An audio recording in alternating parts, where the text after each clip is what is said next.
Znajduje się na zamku Wrasnow. Z jego szczytu, jak widać, rozpocznie się przepiękny widok na okolice, na góry Bucegi. W sumie nie wiem, jak to się wymawia poprawnie.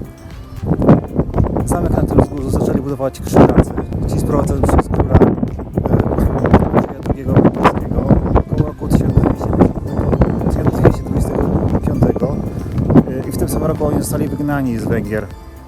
Niestety pojawili się w Polsce rok później. I następny zamek został przyjęty przez lokalnych chłopów, lokalne gminy chłopskie. Ten zamek jest określony jako zamek współpolski, ponieważ w czasie służby jakiegoś zagrożenia chłopi gromadzili się tutaj w tym zamku. Takiego typu zamki występuje w Europie tylko w Siedmiogrodzie.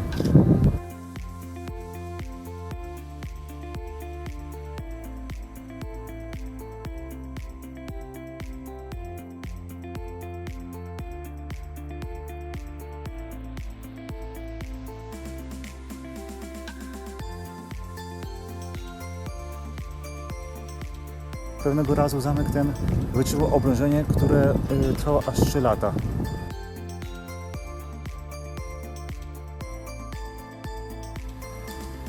Za mną prawdopodobnie jest to ta studnia, którą kuto aż 17 lat. Jest to związane z tym, że wcześniej miał miejsce atak, a mieszkańcy zamku mieli dostęp wody poza zamkiem.